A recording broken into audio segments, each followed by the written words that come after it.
আপনারা দেখছেন টিভেন24 news network. সবশেষ আপডেটে স্বাগত জানাচ্ছি আমি শোয়েব আক্তার। প্রেসিডেন্ট ডোনাল্ড ট্রাম্পের পররাষ্ট্রনীতিতে মিত্রদের সঙ্গে সংঘাত এবং প্রতিপক্ষদের সঙ্গে ঘনিষ্ঠতার প্রবণতা নতুন করে আলোচনায় এসেছে। ওমান, কানাডা ও সাউথ কোরিয়ার মতো দীর্ঘদিনের অংশীদারদের বিরুদ্ধে হুমকি ও চাপের পাশাপাশি নর্থ কোরিয়ার নেতা কিম জং উনের প্রতি প্রকাশ্য ইতিবাচক মনোভাব দেখাচ্ছেন ট্রাম্প। বিশেষজ্ঞদের মতে এই অবস্থান আমেরিকার প্রচলিত জোট ব্যবস্থা ও বৈদেশিক নীতির ওপর নতুন প্রশ্ন তৈরি করছে। প্রেসিডেন্ট হিসেবে ট্রাম্পের আমেরিকা ফার্স্ট নীতির প্রায় এক দশক পর মিত্র ও প্রতিপক্ষের প্রতি তার আচরণে বড় ধরনের পরিবর্তন স্পষ্ট হয়েছে। ইউরোপ থেকে এশিয়া ও মধ্যপ্রাচ্য বিভিন্ন অঞ্চলের ঐতিহ্যবাহী মিত্রদের সঙ্গে সম্পর্কের টানাপোড়েন বাড়লেও এক সময়কার প্রতিপক্ষদের সঙ্গে যোগাযোগ জোরদার করছেন তিনি। সাম্প্রতিক কয়েকদিনে এই নীতির চিত্র আরও স্পষ্ট হয়েছে। ইরানের সঙ্গে যুদ্ধ ও হরমুজ প্রণালী নিয়ে ওমানের মধ্যস্থতামূলক ভূমিকা নিয়ে ক্ষুব্ধ হয়ে দেশটির বিরুদ্ধে সামরিক হামলার হুমকি দিয়েছেন ট্রাম্প। কানাডার 500টির বেশি পণ্যে 50% পর্যন্ত নতুন শুল্ক আরোপের প্রস্তুতিও নেওয়া হয়েছে। একই সময়ে সাউথ কোরিয়ার সঙ্গে সামরিক সহযোগিতা কমানোর ঘোষণা দিয়েছেন তিনি। অন্যদিকে নর্থ কোরিয়ার নেতা কিম জং উনের সঙ্গে আবারও ঘনিষ্ঠ হওয়ার ইঙ্গিত দিয়েছেন ট্রাম্প। প্রথম মেয়াদে কিমের সঙ্গে তার বৈঠক ও ব্যক্তিগত সম্পর্কের কথা তুলে ধরে ট্রাম্প বলেছেন, কিম তাকে সবসময় সম্মান করেছেন এবং দুজনের মধ্যে পারস্পরিক বোঝাপড়া রয়েছে। অথচ নর্থ কোরিয়া ট্রাম্পের প্রথম মেয়াদের পরও পারমাণবিক অস্ত্র ত্যাগ করেনি, বরং দেশটির পারমাণবিক সক্ষমতা আরও বেড়েছে। সাবেক কানাডিয়ান অ্যাম্বাসেডর জেমস জে ব্ল্যানচার্ড মনে করেন, ট্রাম্পের নীতিতে পুরনো মিত্রদের ওপর চাপ এবং প্রতিপক্ষদের সঙ্গে ঘনিষ্ঠতার প্রবণতা স্পষ্ট। অন্যদিকে সেন্টার ফর নিউ আমেরিকান সিকিউরিটির প্রধান রিচার্ড ফন্টেইন বলেন, ট্রাম্পের অনেক হুমকি বাস্তবায়িত না হওয়ায় বিশ্বের বিভিন্ন দেশ এখন তার বক্তব্যকে আগের তুলনায় কম গুরুত্ব দিচ্ছে। তার মতে বারবার অপূর্ণ হুমকি প্রেসিডেন্টের বিশ্বাসযোগ্যতা দুর্বল করছে। ট্রাম্প অবশ্য তার নীতিকে ভিন্নভাবে ব্যাখ্যা করেন।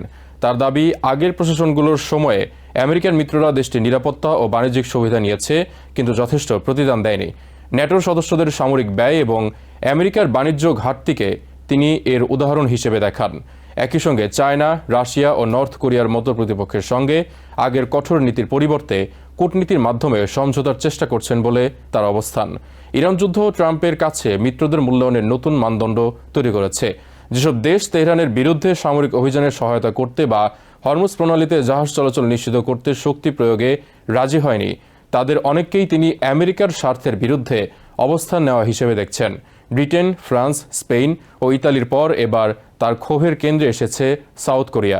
সাউথ কোরিয়ার ক্ষেত্রে ট্রাম্পের অবস্থান শুধু বর্তমান ইরান যুদ্ধকে ঘিরে নয়, বরং দীর্ঘদিনের সামরিক উপস্থিতি নিয়েও তার পুরনো অসন্তোষের সঙ্গে সম্পর্কিত।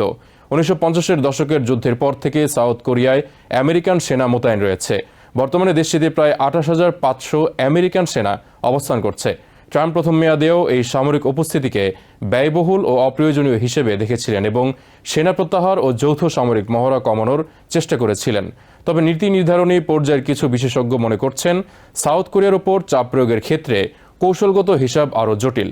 নর্থ কোরিয়ার সামরিক সক্ষমতা বাড়ছে এবং ইউক্রেন যুদ্ধে অংশ নেওয়া নর্থ কোরিয়ান সেনারা যুদ্ধের বাস্তব অভিজ্ঞতা অর্জন করছে।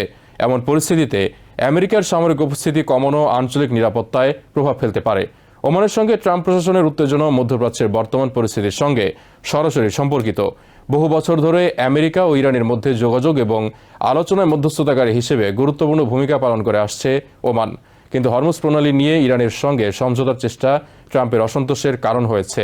মে মাসে তিনি প্রথমবার ওমানের বিরুদ্ধে সামরিক পদক্ষেপের হুমকি দেন।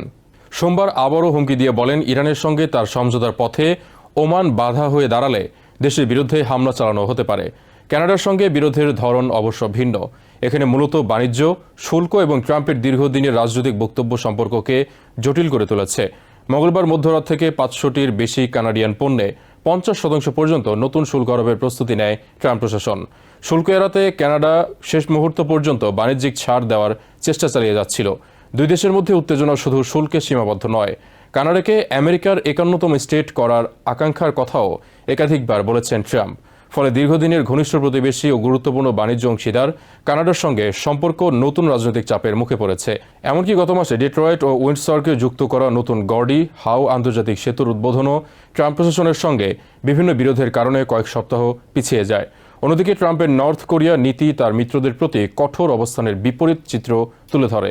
কিম জং উনের সঙ্গে সম্ভাব্য নতুন বৈঠকের বিষয়ে আগ্রহ দেখাচ্ছেন তিনি। প্রথম মেয়াদে দুই নেতার মধ্যে সরাসরি বৈঠক হলেও নর্থ কোরিয়া শেষ পর্যন্ত তার পারমাণবিক অস্ত্র কর্মসূচি পরিত্যাগ করেনি, বরং ট্রাম্পের প্রথম মেয়াদের পর দেশটি তার পারমাণবিক অস্ত্র ভান্ডার আরও সম্প্রসারণ করেছে বলে প্রতিবেদনে উল্লেখ করা হয়েছে। ট্রাম্পের এই অবস্থানকে তার সমর্থকেরা বাস্তববাদী ও লেনদেন ভিত্তিক কূটনীতি হিসেবে দেখেন। ট্রাম্পের যুক্তি, অতীতের প্রশাসনগুলো মিত্রদের সঙ্গে এমন সম্পর্ক বজায় রেখেছে যেখানে আমেরিকা নিরাপত্তা ও অর্থনৈতিক সুবিধা দিয়েছে, কিন্তু বিনিময়ে যথেষ্ট সুবিধা পায়নি। তাই তার প্রশাসন এখন মিত্রদের কাছ থেকে আরও বেশি সামরিক ও অর্থনৈতিক অবদান আদায় করতে চায়। একই যুক্তিতে প্রতিপক্ষদের সঙ্গে সরাসরি সংঘাতের পরিবর্তে আলোচনার পথ খোলা রাখতে চান ট্রাম্প। নর্থ কোরিয়ার সঙ্গে পারমাণবিক সমঝোতা, চায়নার সঙ্গে বাণিজ্য চুক্তি এবং রাশিয়ার সঙ্গে সম্পর্ক পুনর্গঠনের সম্ভাবনা সবই তার বৃহত্তর কূটনৈতিক কৌশলের অংশ।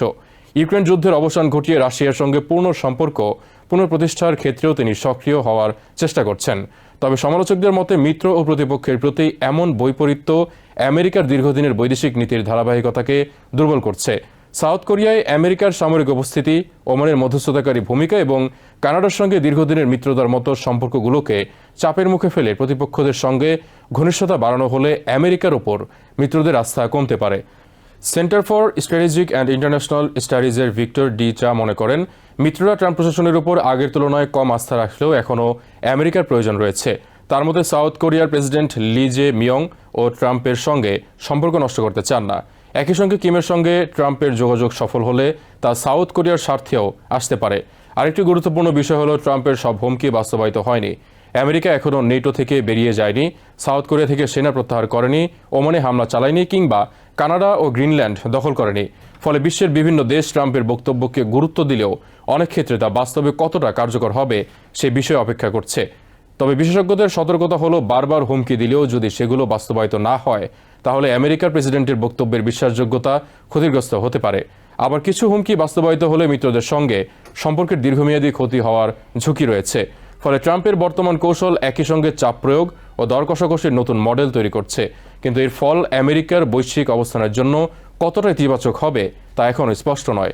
শেষ পর্যন্ত ট্রাম্পের পররাষ্ট্রনীতির সবচেয়ে বড় প্রশ্ন হয়ে দাঁড়িয়েছে, আমেরিকার মিত্র হওয়া কি আগের মতোই কৌশলগত সুবিধা নিশ্চিত করবে, নাকি মিত্রদেরও এখন প্রতিনিয়ত প্রেসিডেন্টের রাজনৈতিক ও কূটনৈতিক হিসাবের সঙ্গে নিজেদের অবস্থান মানিয়ে নিতে হবে। বিশেষজ্ঞদের মতে এই প্রশ্নের উত্তর আগামী কয়েক বছর আমেরিকার জোটনীতি ও বৈশ্বিক নেতৃত্বের ভবিষ্যৎ নির্ধারণে গুরুত্বপূর্ণ হয়ে উঠতে পারে। নিউ ইয়র্ক থেকে সম্প্রচারিত TVN 24 টেলিভিশন বিশ্বজুড়ে বাঙালির কণ্ঠস্বর।